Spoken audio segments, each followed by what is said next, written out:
Hi, moms and dads. Okay, I'm not going to say it. Maybe I will. Yeah. Another week on. How are we back here? Hope you've had a great week. Hope Sunday went well. Crazy stuff. I hope that we are going to start seeing a little bit more of all of you going forward.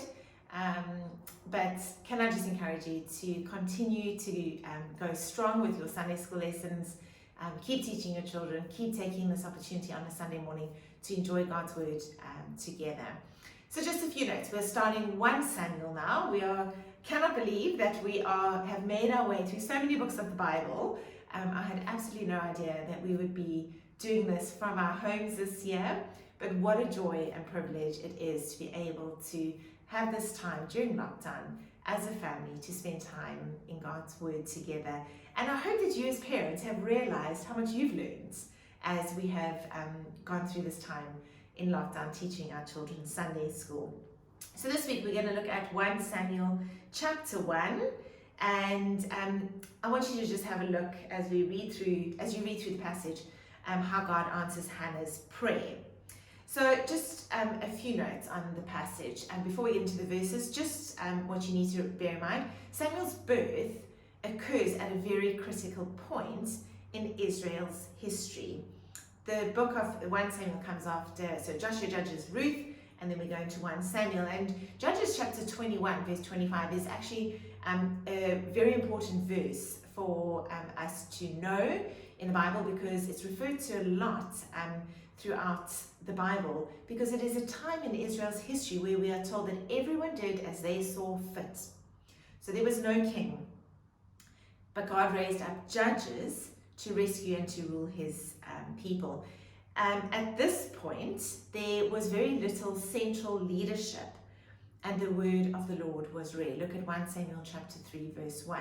It's a very popular Bible story, but actually it's interesting when you put it into the context of the Lord calling out to Samuel. It was actually a point in Israel's history where the word of the Lord was very rare.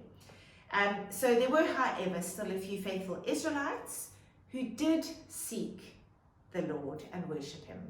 So let's have a look at 1 Samuel chapter 1, verse 1 to 2. There was nothing very special about Samuel's family.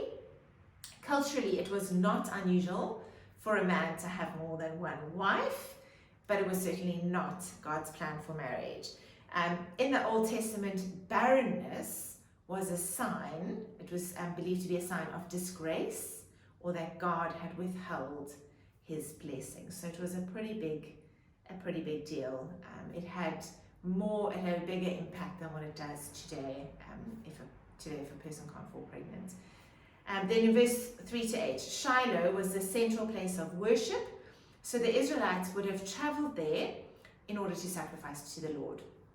Eli was the priest at Shiloh, and he was considered to be Israel's leader. His sons also served with him at the temple, which was the place where the tent of meeting was at the time. We're told that it was God who prevented Hannah from having children up until now.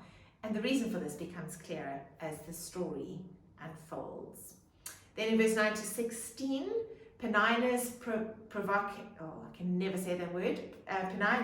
provokes Hannah's barrenness, and this leads Hannah to plead with God desperately for a son. She promised that she would dedicate him to God for life if he granted her request. She said not cutting his hair would be a visible sign of dedication. It was customary at the time to pray out loud, and so this could possibly be the reason for Eli's misunderstanding of Hannah. Then verse 17 to 20, God answered Hannah's prayer at just the right time. If Hannah had not had to wait for a son, she would not have promised to dedicate him to God. And so God gave Hannah a son whom he would raise up as the new leader for Israel. Then verse 21 to 28, Hannah carried out her promise with her husband's approval. They made the traditional sacrifices at Shiloh. But Hannah also willingly gave up the son that she had, she gave up the son that she had so fervently prayed for.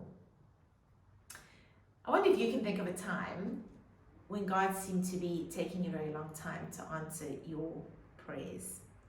I wonder what happened as a result of that delay. Was the outcome better than what you originally had imagined it to be? Secondly, I want you to just think through, how does not knowing what will happen in the future force us to trust God to always do the right thing at the right time? I wonder if this changes the way that you will pray. And then lastly, I wonder if you'll give thanks to God that He always acts at just the right time to bring about His purposes for His people. Will you ask Him to help you to trust that His plans and timing are always perfect? 1 Samuel is one of my favorite books in the Bible, and I really hope that you as a family are going to thoroughly enjoy these studies in 1 Samuel. Look forward to seeing you again next week in a flash.